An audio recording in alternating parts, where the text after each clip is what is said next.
बोलो जयकारा बोल मेरे श्री गुरु महाराज की जय। सभी गुरुमुख प्रेमियों से सप्रेम जय सच्चिदानंद। बहुत समय पहले की बात है,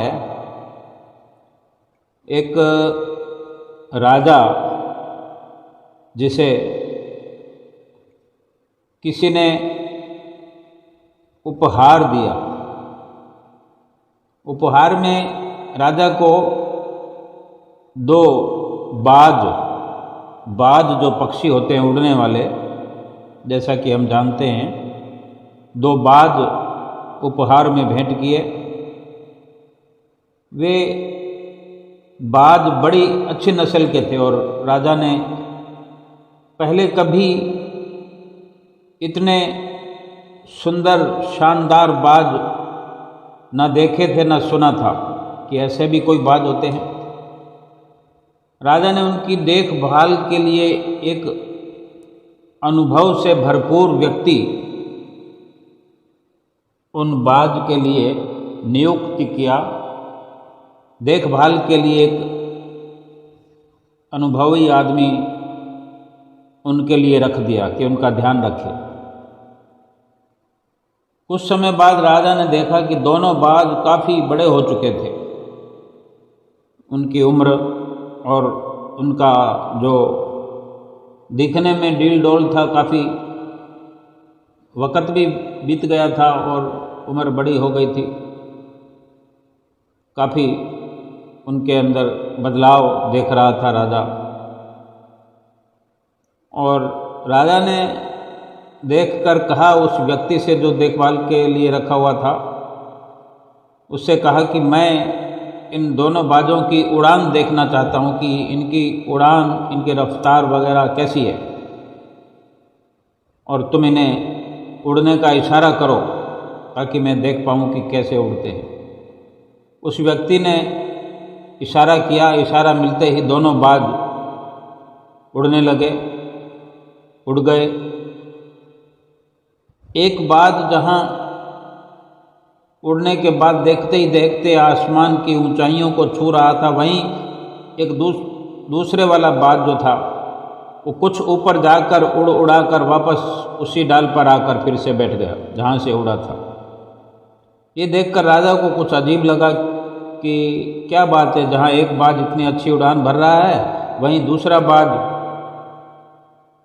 उड़ना चाहता नहीं कि उड़कर थोड़ी दूर जाकर वापस वहीं आकर बैठ गया। क्या बात है? उस व्यक्ति से राजा पूछ रहा है कि ऐसा क्यों है?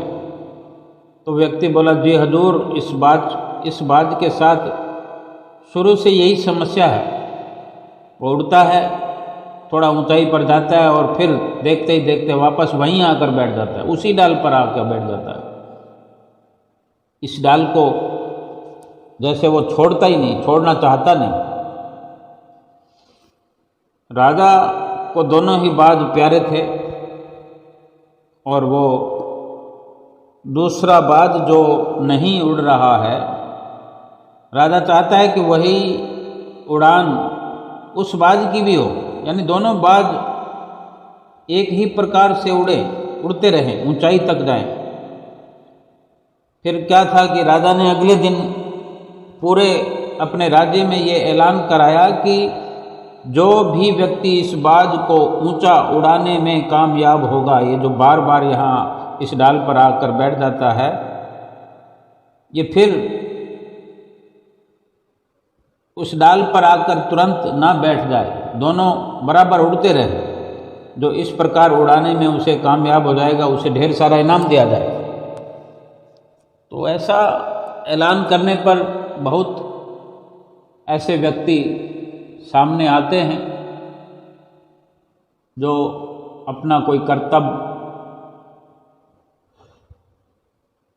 कोई कारीगरी ऐसी दिखाते हैं और इनाम भी पाते हैं।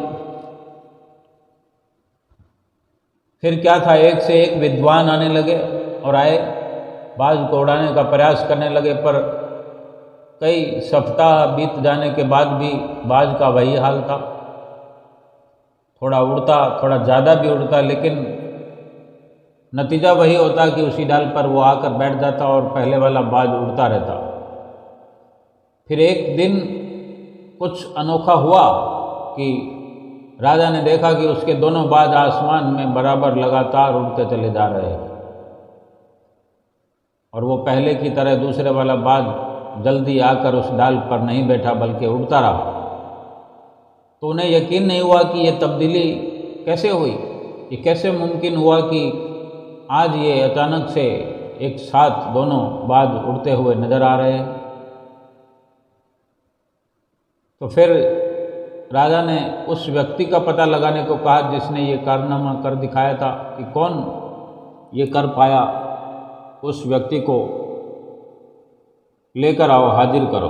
अगले दिन वो व्यक्ति दरबार में हाजिर हुआ। उसे इनाम में सोने की मुद्राएं भेंट करने के बाद राजा ने कहा कि मैं तुमसे बहुत प्रसन्न हूँ, बस तुम इतना बताओ कि जो काम बड़े बड़े विद्वान नहीं कर पाए, तुम कोई साधारण से व्यक्ति दिखने वाले हो, तुमने ये कैसे कर दिया। तो वो व्यक्ति बोला, मैं एक साधारण किसान हूँ, मैं ज्ञान की या पढ़ाई की ज़्यादा बातें नहीं जानता, बस मैंने वो कर दिया जो मुझे करना था। मैंने वो डाली जिस पर वो बाज आकर बार बार बैठ जाता था, उस डाल को काट दिया। वो डाली ही काट दी जिस पर वो बाज बैठने का आदी हो चुका था। जब वो डाल ही नहीं रही तो वो फिर उस डाली के न होने के कारण वो अपने साथी बाज के साथ ही उड़ता रहा। इसी प्रकार हर इंसान के जीवन में ये घटित होता हुआ दिख पड़ता है। ये संत महापुरुष इशारा करते हैं, जन्म जन्म यानी हम बार बार जन्म लेने पर भी व्यर्थ की कामनाएं, इच्छाएं, ये कामनाओं और इच्छाओं रूपी डाल पर हम जो बैठते आए हैं, चाहे किन्हीं प्रकार की योनियों में हम भटकते रहे, हम जिस प्रकार की वासनाओं में, इच्छाओं में उलझे रहे हैं अज्ञान के वास, और हमें अभी भी आदतन वही हमारी आदत है कि हम मनुष्य जीवन में भी आज हम वही कर रहे हैं, वही हम जन्म जन्मांतरों से करते आए हैं। अपनी जो गलत आदतें, गलत धारणाएं हमने बना ली है, और हमारी जो उड़ान होनी चाहिए, इस जीव की, इस इंसान की जो वास्तविक उड़ान है, जो इसकी शक्ति है, इसकी ताकत है इंसान की, उसे भुला चुके हैं।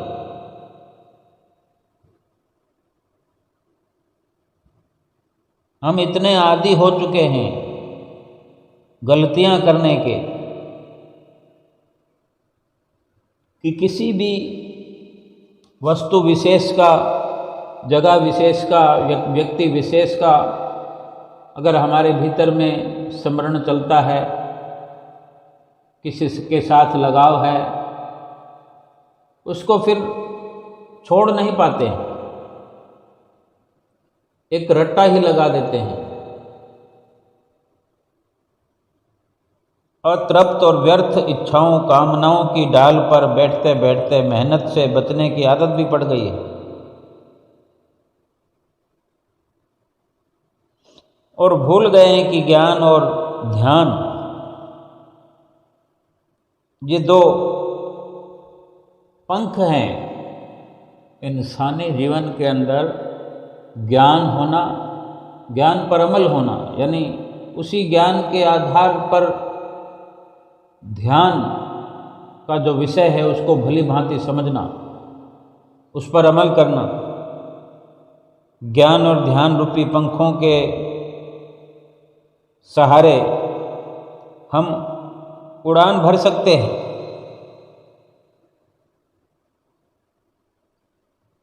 ये जो माया रूप संसार, माया रूप पदार्थों में हमारी जान फंसी है, हमारी सुरती जुड़ी है, हमारा ख्याल लगातार जुड़ा रहता है, इनसे चलकर यहाँ से अपनी उड़ान भरकर हम परमात्मा तक, परमात्मा के धाम तक उड़ान भरने की क्षमता है हमारे भीतर, ज्ञान के द्वारा, ध्यान के द्वारा।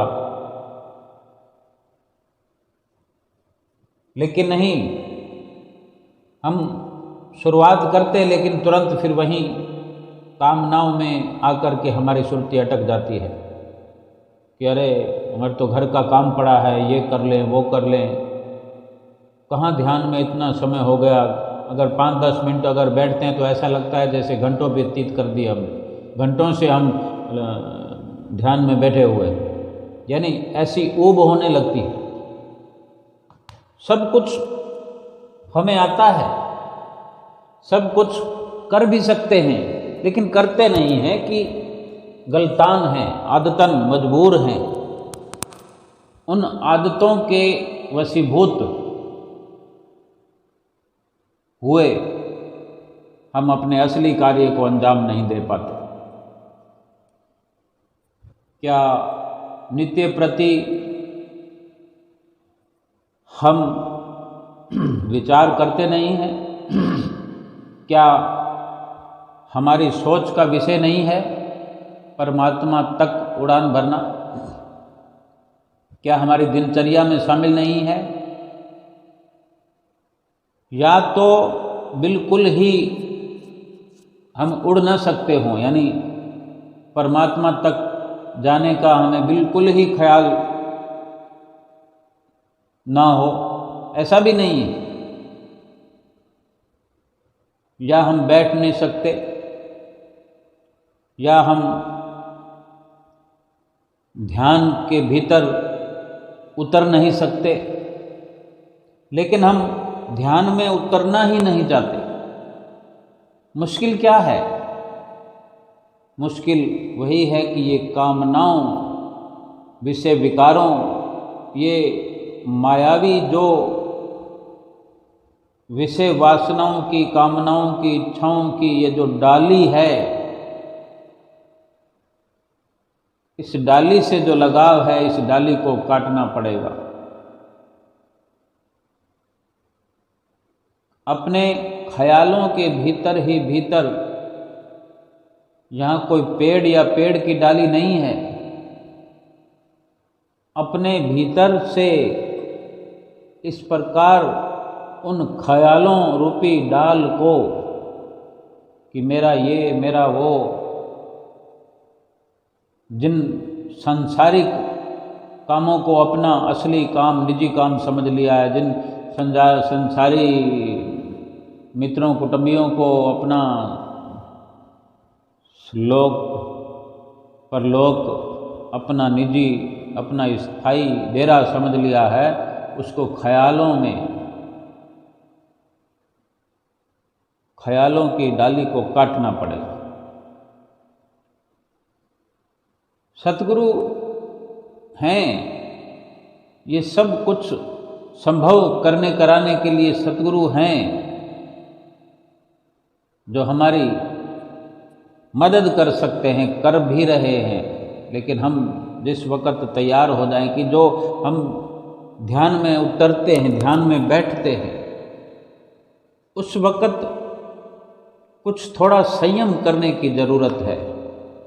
अपने मन को ये समझाने की ज़रूरत है कि अभी बहुत देर नहीं हुई है बैठे हुए, कि उसको आईना दिखाएं कि अभी कितनी देर हुई है। मात्र 5 मिनट हुए हैं, 10 मिनट हुए हैं, और 24 घंटे पड़े हैं अभी जीवन जीने के लिए। एक दिन पूरा करने के लिए 24 घंटे ही हम 24 घंटे पड़े हैं, और अभी भजन ध्यान में तो 10 मिनट ही हुए हैं, और हमें 2 घंटा तो करना ही करना है, करना ही करना है हमें। ये हमारा असली कार्य है, ये निजी काम अपना है जो करना है हमें। यही हमारी पहचान है, गुरुमुखता की पहचान है, इंसानियत की पहचान है। और इसी से हमें मुकाम हासिल करना, भजन ध्यान से। ध्यान में जब तक गहरे नहीं उतरेंगे सफलता नहीं मिलेगी। और इन्हीं प्रकार के मजबूत इरादों से और इसी प्रकार दृढ़ संकल्प लिए हुए जब सतगुरु के ध्यान में नाम स्मरण करते हुए गहरे उतरते चले जाएंगे और समय का एक जो मापदंड हम स्वयं तय करेंगे कि अभी समय बाकी है, मजबूर कर देंगे इस मन को लगने के लिए। और ये मजबूर हुआ मन दृढ़ निश्चय के सामने, दृढ़ निश्चय दृढ़ संकल्प के सामने मजबूर हुआ जब ये समय पूरा करने लगेगा, 1 दिन 2 दिन 10 दिन, इस प्रकार जब इसको आदत हो जाएगी तो वो मोह माया वाली डाली जो है धीरे धीरे कमज़ोर होते होते होते होते वहाँ से ख्याल हट जाएगा। और फिर ये जीव रूपी पंछी परमात्मा की ओर ऊंचाइयों पर अपनी भजन और सुमरण ध्यान की उड़ान भरने लगेगा। फिर सतगुरु की ओर से इस प्रकार हम जीवों को उड़ान भरते देखकर जो प्रसन्नता उतरेगी और जो आशीर्वाद हमें भीतर ही भीतर गुप्त और सूक्ष्म रूप से भीतर ही भीतर हमें मिलना लगातार जारी रहेगा, हम जीवों के हौसले बुलंद होते चले जाएंगे और ध्यान की एकाग्रता, भजन सुमरन की एकाग्रता नित्य निरंतर बढ़ती हुई अपने मुकाम तक पहुंचने में सफलता हमें मिलती चली जाएगी। काम तो अपना यही है, पहले भी यही था। जब मन नहीं लगता था, बार बार हम थोड़ी देर गोता लगाकर फिर वहीं आकर के गलतान हो जाते थे माया में। माया अब भी वही है, माया की डाली अब भी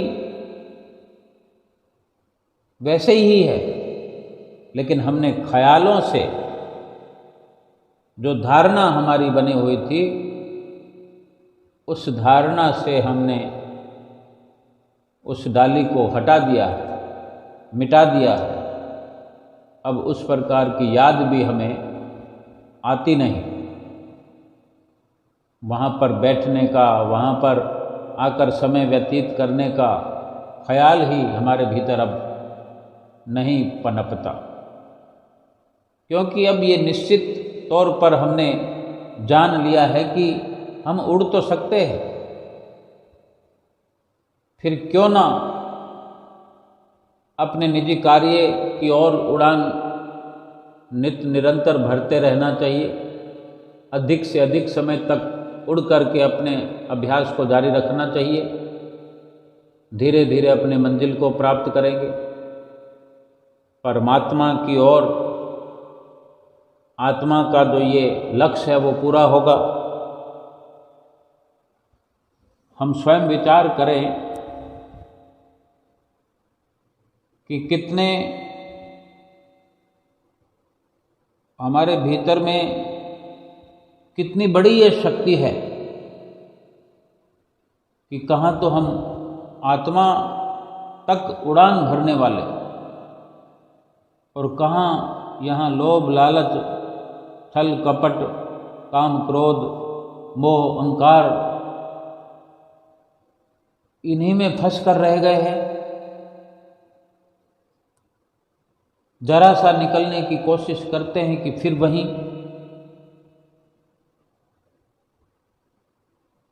इतने कार्य हम करते हैं, बड़े से बड़े कार्य करते हैं, बड़ी बड़ी बिल्डिंगें, बड़े बड़े महल हम बना देते हैं।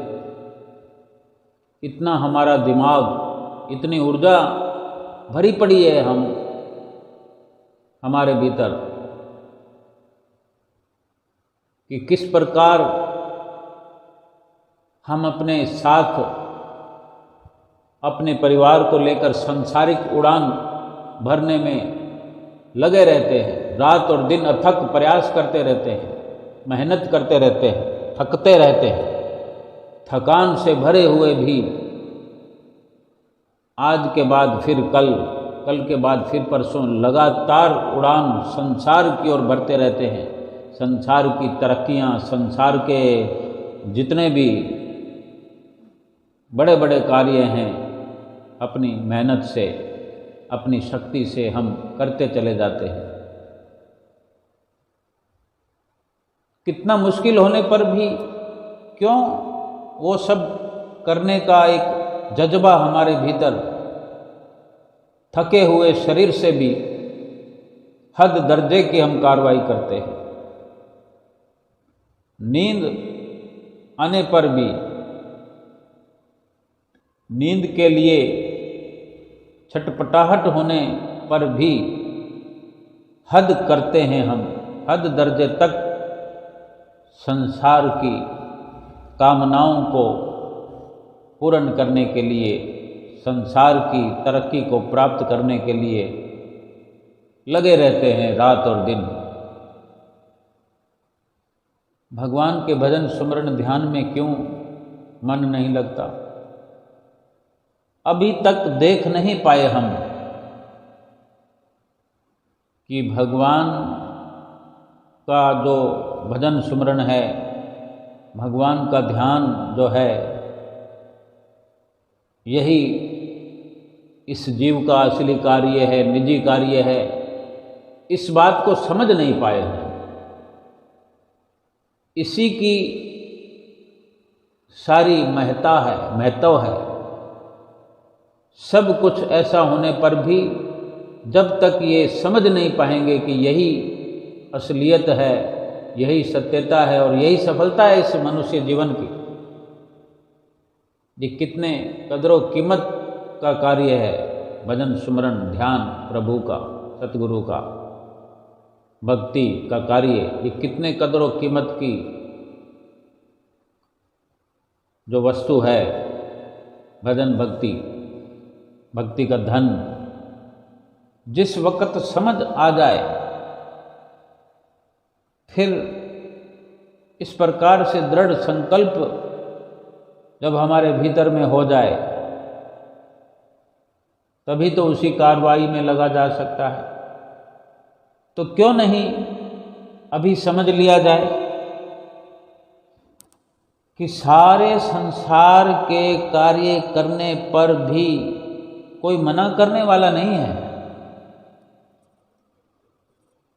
लेकिन समझना तो इतना भर ही है कि जो भी कार्य करें सोच समझ के करें कि कौन सा कार्य असल है, कौन सा कार्य नकल है, कौन सा यहाँ थोड़े समय के लिए काम चलाने के लिए कार्य किया जाना है और कौन सा अधिक महत्व रखने वाला जो बहुत दूर तक हमारी सफलता विफलता पर आधारित है।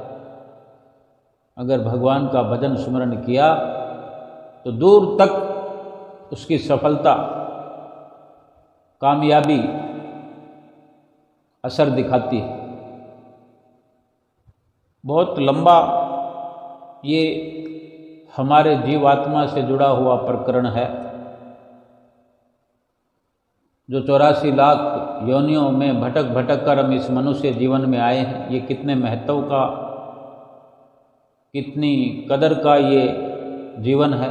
मनुष्य रत्न भी कहते हैं, मनुष्य जन्म इसको सौभाग्यशाली भी कहा जाता है, मनुष्य जन्म हीरा भी कहा जाता है।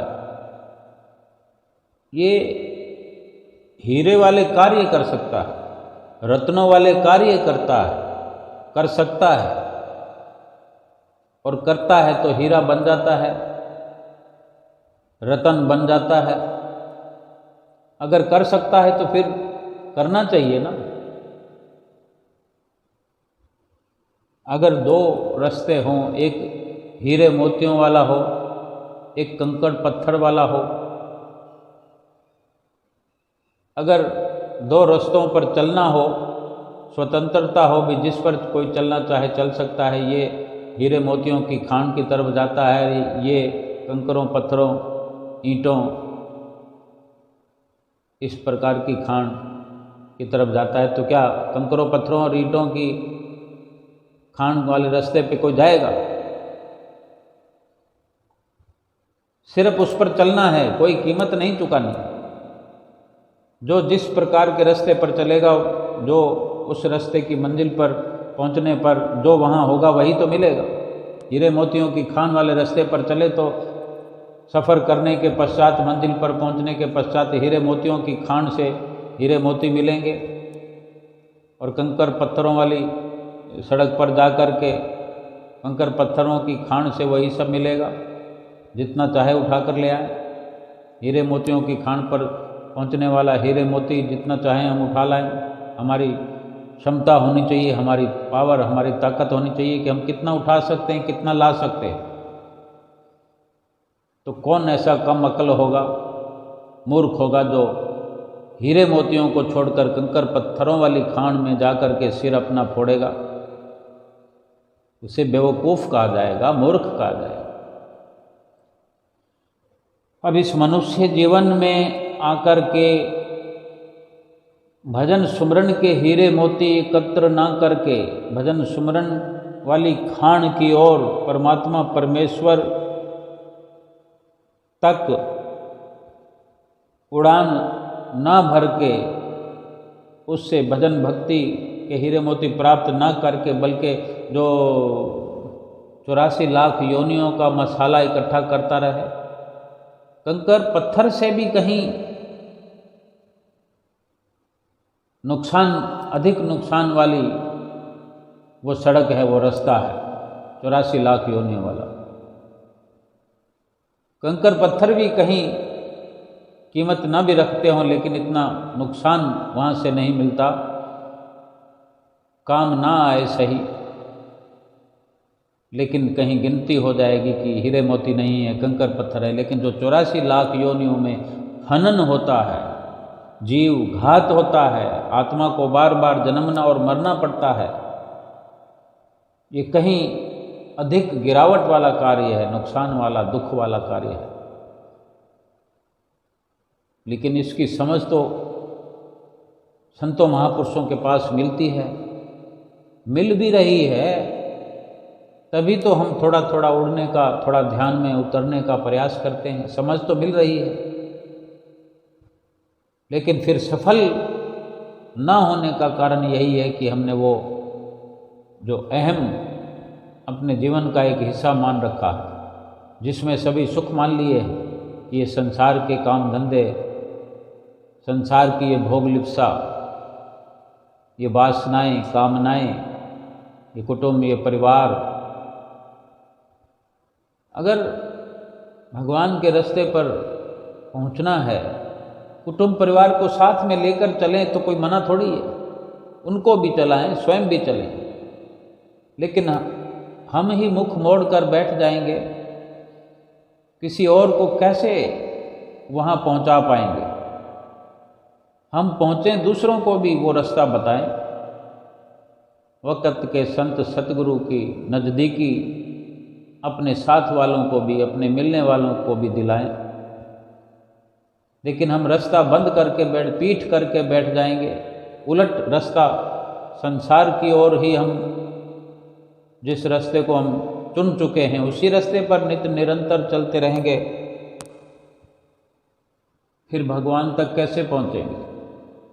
निज धाम तक कैसे पहुंचेंगे, अपना असली मकसद कैसे पूरा होगा, समय तो समाप्त हो जाएगा। केवल दुखों वाले रास्ते पर चल के दुखों का सागर ही हमारे हिस्से में आ जाएगा, फिर अथाह से अथाह दुख भोगते चले जाएं। दुखों की खान जो मिल गई हमें, फिर दुखों की खान से ही सिर फोड़ते रहेंगे। आज जब भी हमारे जीवन में दुख आता है, हम देखें इस संसार के भीतर जब से हम आए हैं, बहुत से अनुभव हमने किए हैं, बहुत सारी अनुभवता हमें हुई है कि हम अपने साथ देखें, अपने परिवार के साथ देखें, अपने मिलने जुलने वाले और पूरे संसार में देखें। कुछ समझना चाहते हों, कुछ देखना चाहते हों कि संसार में लगन लगाने का, संसार वाले संसारिक रास्ते पर चलने का परिणाम जो है देखने में आता है। रोज नित्य प्रति नए नए संदेश, नए नए समाचार दुखों से भरे हुए हम सुनते रहते हैं, फिर भी कान में रुई डालकर बैठे रहते हैं कि ये तो उसके साथ हुआ, ऐसा मेरे साथ थोड़ी होगा। इस प्रकार आलस्य और प्रमाद की निद्रा में सोए हुए, आंख बंद कर इस रास्ते पर, मायावी रास्ते पर चल रहे हैं लगातार, तो मंजिल तो आएगी दुखों वाली। अभी जो देखने को मिलता है कि ऐसे ऐसे दुख इंसान को, इस जीव को भोगने पड़ते हैं, ऐसी ऐसी जिंदगी जो है खेल दिखाती है कि एक एक पल के भीतर जान पर आफत बनाती है। ये इसी रास्ते पर चलने का परिणाम है कि इस प्रकार से जो हमने मंजिल प्राप्त की, उसका ये रिजल्ट है, उसी का नतीजा है कि इतने दुख प्राप्त होते हैं। हर लम्हा, हर क्षण, कभी हम कहते हैं कि इतनी महंगाई हो गई, कभी कहते हैं कि वक्त खराब आ गया, कभी कहते हैं कि लोग धोखा करते हैं, कभी कहते हैं कि उसने, फलां व्यक्ति ने, फलां रिश्तेदार ने, मेरे अपने ने हमें दुख दे दिया, ठगी कर ली। अगर किसी अपने ने आज ठगी करी है, अपना कैसा हुआ? फिर हम डावाडोल अवस्था में उससे व्यवहार कम कर देते हैं, कम करते चले जाते हैं, लेकिन छोड़ते नहीं उनको। और ऐसा चलते चलते फिर कभी अवसर आता है कि किसी एक और अपने ने हमसे ठगी कर ली, धोखा कर लिया, फिर उससे व्यवहार कम करते हैं, कम करते जाते हैं। यही सब करते करते इस मनुष्य जीवन को क्या समाप्त कर देंगे, कभी समझ नहीं पाएंगे। इस प्रकार के धोखे रोज नित्य प्रति मिलते रहेंगे और कभी धोखों की कमी नहीं आएगी।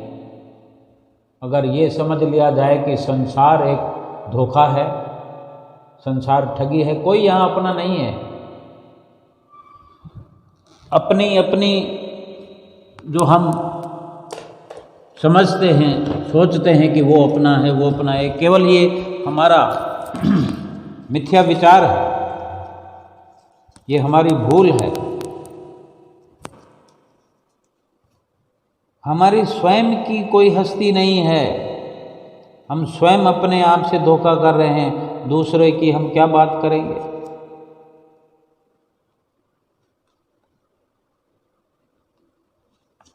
जब तक संसार की सत्यता को, संसार की हकीकत को ठीक ठीक समझ नहीं पाएंगे,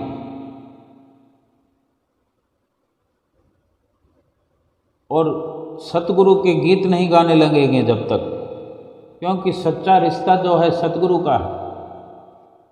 सच्ची भक्ति सतगुरु की चरण शरण से प्राप्त होती है। सच्ची मंजिल सतगुरु के चरणों से प्राप्त होती है। भजन सुमरन का रास्ता सतगुरु ही बताते हैं। हीरे मोतियों वाला रास्ता सतगुरु ही मार्गदर्शक हैं, उस रास्ते के दिखाने वाले हैं। सतगुरु ही इस कली काल में सच्चा सहारा है। तेरी दया है गर हाथ है मेरे सर, तेरी दया है अगर हाथ है मेरे सर, फिर क्या किसी का खौफ, खतरा है मुझे डर, जबकि जीवन सफर तुम रहनुमा हमारे। जन्म जन्म रहे कायम दुर्लभ संयोग हमारे, स्वामी हो तुम हमारे, सेवक हैं हम तुम्हारे। सतगुरु के साथ ऐसा अटल रिश्ता जुड़ जाए, ऐसे भाव जुड़ जाएं और ये दिल इस प्रकार गाने लगे,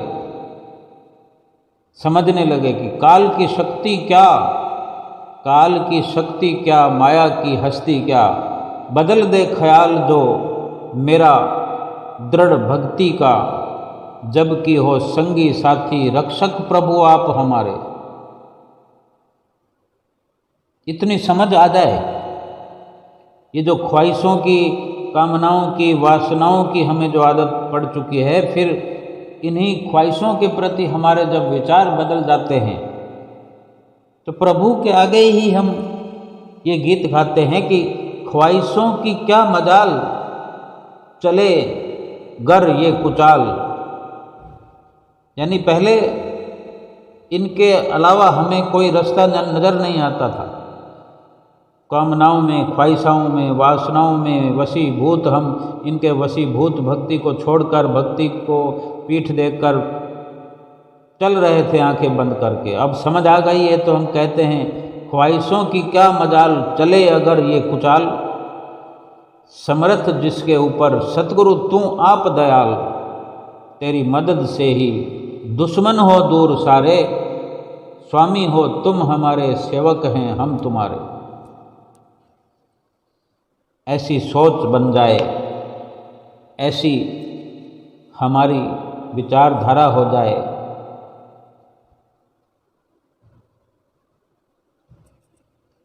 फिर हमारा संसार में आना सार्थक, संसार में रहना सार्थक, संसार में सफलता के द्वार खुलते चले जाएंगे और वो जो कामनाओं वाली, इच्छाओं वाली डाली है, जो हमेशा के लिए हमने उसे मिटा दिया, काट दिया, फिर केवल भरते रहना है उड़ान, जिससे उड़ते उड़ते हमें प्रभु परमेश्वर के पहुंच जाना है धाम। यही मनुष्य जीवन का है असली काम, जो सतगुरु ने बख्शा है सच्चा नाम, उसी को जपते रहें आठों राम, आठों याम जपते ही रहना। 24 घंटे संसार के कार्य करते हैं, हाथों पैरों से करते हैं ना,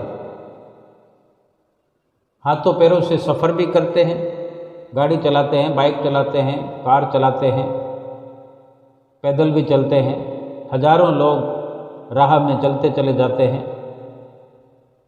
लेकिन भीतरी दिल दिमाग में और सैकड़ों तरह की बातें एक साथ चलती है। जिस प्रकार सड़क पर सैकड़ों वाहन चलते हैं, सैकड़ों लोग चलते हैं, सबको बचते बचाते, खुद को बचते बचाते सफ़र करते हैं, लेकिन भीतर सभी प्रकार की बातें चलती है एक साथ। यानी इतना सक्षम ये जीव है, इंसान है, तो क्या प्रभु के नाम को साथ में मिलाने से दिक्कत है?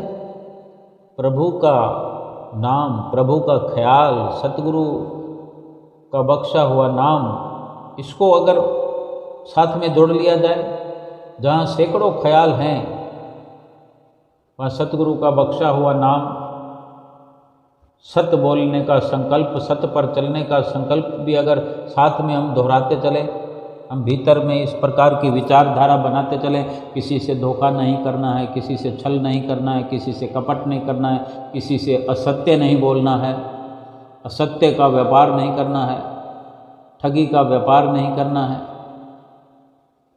तो कौन सी आफत आ जाएगी। इस प्रकार अगर हम अपना दृढ़ संकल्प दोहराते हुए आठों याम, आठों पहर, 24 घंटे अगर इस प्रकार की अपनी दिनचर्या बनाते हैं, जब हम अपने ऑफिस में, अपनी दुकान में, अपनी नौकरी पर, अपने कंप्यूटर पर, लैपटॉप पर जब कार्य कर रहे होते हैं तो भीतर ही भीतर एक तरंग ये चलती रहे, मैंने गलत कार्य नहीं करना है, गलत कर्म नहीं करने हैं, सतगुरु की याद बनाए रखना है, सतगुरु के मना किए हुए रास्ते पर, मना किए हुए कर्मों को नहीं करना है, किसी से धोखा छल कपट नहीं करना है। इस प्रकार पुख्ता अपने विचारों को साथ में लेकर चले, कभी भी इस प्रकार उनसे दूर ना हो, इन विचारों को हर वक्त अपने साथ लेकर चलें, इन्हीं विचारों पर अमल करें और इन्हीं विचारों पर अमल करते हुए अपने मंजिल पर, अपने मुकाम पर हर कदम दर कदम, एक एक कदम करते करते करते बाहर शारीरिक तौर पर और भीतर ही एक एक श्वास इस प्रकार की सतगुरु की जो छवि है उसका ध्यान करते हुए, उनके बताए वचनों पर अमल करते हुए हम जीवन व्यतीत करते चले जाएं तो ये जीवात्मा प्रभु के धाम में पहुंच करके अपना मुकाम प्राप्त करेगी और अपना जीवन सफल हो जाएगा। बोलो जयकारा बोल मेरे श्री गुरु महाराज की जय, बोलो साचे दरबार की जय।